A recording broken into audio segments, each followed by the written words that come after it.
fatwood. What fatwood is resinous wood. It's wood that's been impregnated with resin from some sort of resinous tree, like most conifers and several hardwoods. So I found this pine. This tree looks like it's not too rotted out.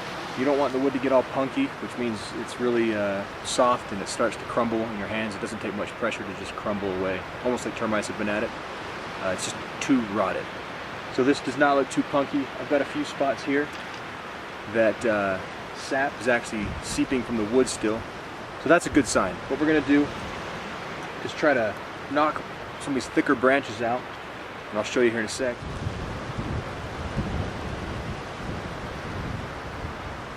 The fatwood is near the core of the tree, so you're going to find a lot down at the root base. You're going to find a lot where the thicker branches stem out from the main trunk of the tree. So that's what we're going to look for right here, especially where I see sap coming from the tree still. So we're going to try and find some fatwood. Let's take a look.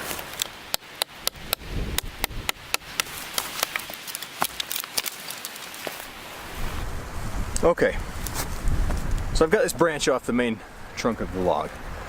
And what we found here is fatwood. Now, fatwood, as I said, is wood that's been extremely saturated and impregnated with the resin from the tree.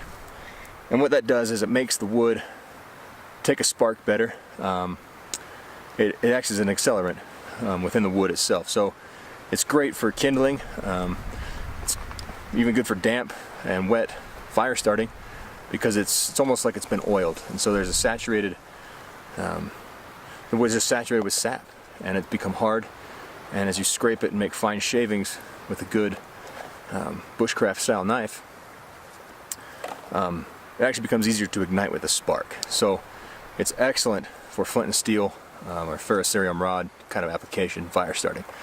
So one way to tell that you've got fatwood, well, this will focus here, but you've got these layers and it almost looks shiny. It should be fairly obvious, but the shade here, if you run your fingernail across it, it shouldn't leave a mark. It'll be fairly, actually considerably harder than, say, the outside. So if I run my fingernail across the outside, you know, I'm leaving scratches in this pretty easily. But on the fatwood, my fingernail won't do a thing to it. So we've got a decent amount here. I'm gonna have to trim up the outside, get all the extra wood off the outside, and we'll take a look and see what that looks like here in a minute.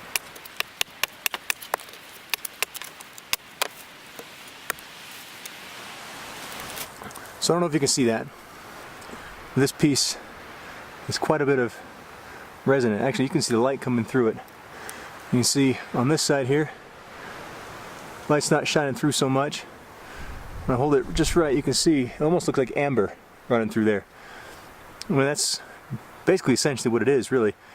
You've got the tree sap running through the wood, and it preserves the wood in such a way that makes it quite a bit harder than the rest of the tree. So there's a little piece.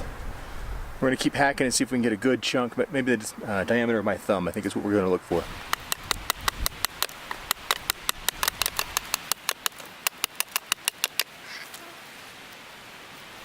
So again, as I mentioned when we started out, fatwood is generally right about the crook, or the joint, I guess, of where the branch meets the tree. And you can see that here. There's, let's see, there's fatwood running through this area where we cut this off, and everything above that is just real nice white wood, which, as dry as this is, makes excellent kindling as well. But for this application, we're looking for specifically that fatwood, and so we're just going to be focusing on removing the white wood from around basically the core of this much of the branch.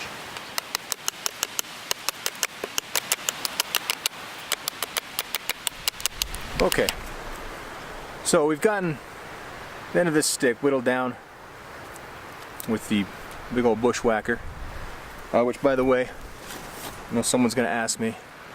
This behemoth is a Ka-Bar Big Brother, I believe it's what it's called. And it's essentially just a giant version of the USMC knife that Ka-Bar makes. It's borderline machete, but it's pretty good for things like this.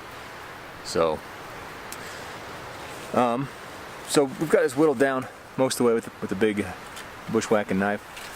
I think what we're going to do now is just use the knife to cut through here and fine-tune the rest of this up maybe a little later. Just kind of whittle down to get that beautiful core.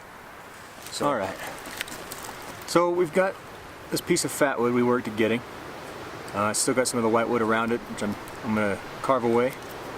And then these are a couple pieces of fatwood that flaked off as I was attempting to harvest this chunk. So we're just going to hold on to these and use them. They're still good for something. So we can get into all kinds of things as far as knives go, but the knife I'm going to use for this carving project is the Morakniv Kansbol knife. Now this knife is a stainless steel, and it's got this Scandinavian grind across the working edge close to my hand. The Scandinavian grind is excellent for carving, making things out of wood, so that's the main reason I want to use this knife rather than that behemoth I was using to chop this away.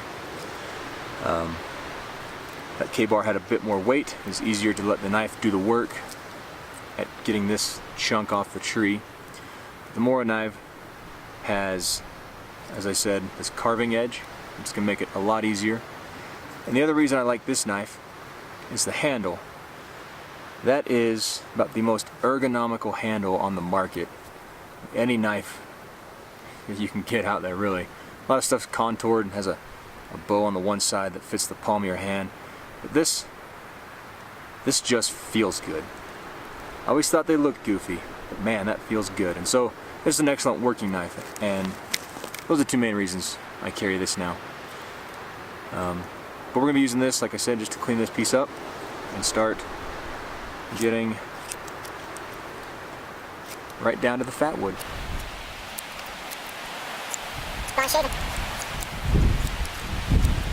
Okay, so I've been going for a minute here, and what I ultimately ended up with was pretty much just the center of that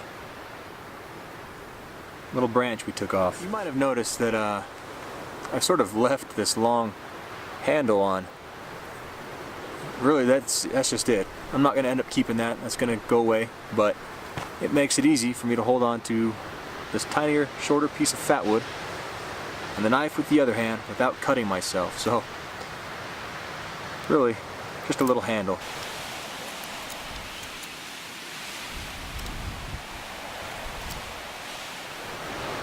You can kind of see different color. Let's focus on this and not my face.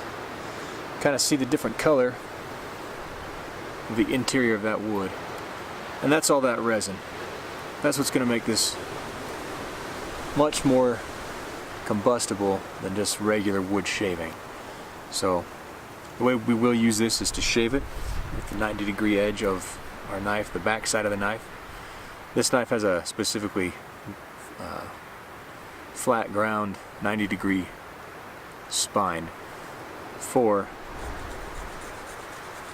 just shaving off little shavings. I won't focus on that. That's okay. We'll get some close-ups in a minute, but that's the way we're going to use this. We're going to just create some fine shavings, kind of like using a magnesium rod or block or whatever you've got, you know. And then you'll strike it with just a regular ferrocerium rod, and it'll ignite better than most tinder and kindling you can find. Okay, so here it is, little piece of fatwood. This is going to be an excellent source of dry kindling for fire making. It's naturally waterproof. It's just full of that resin impregnated into that wood, so it doesn't get wet. It stays resinous, it stays dry, and can be shaved very finely to create super fine fibers with the resin as an accelerant within them, to be able to just ignite under almost any heat source other than just the bare sun, really.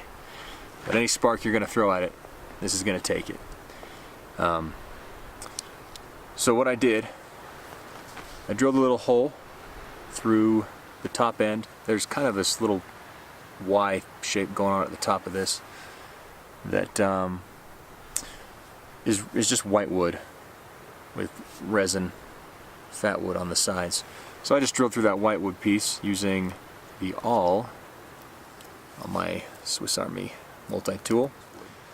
And then I took some paracord that I found on my dark energy charging cable. So the end of it, you can see, has no orange in it left. I just took a piece of that and made myself a little lanyard so I don't lose my chunk of fire starting wood. So that was, well, I don't know, hour and a half whittling that down, finding it, chopping it, whittling it, making the hole. Fun little project. Now I got a good fire starter. We're gonna use it to cook dinner tonight, so it'll be good. Thanks for watching. So now we've got the fire kind of built, all the kindlings in place. We're just going to take the fat wood and use the spine of the blade. There's a nice 90-degree spine on it. We're just going to use it like this and scrape some real fine shavings.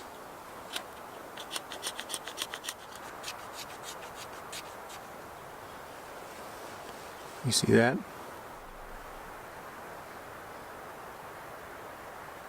That's what we want our shavings to start looking like off the fat wood.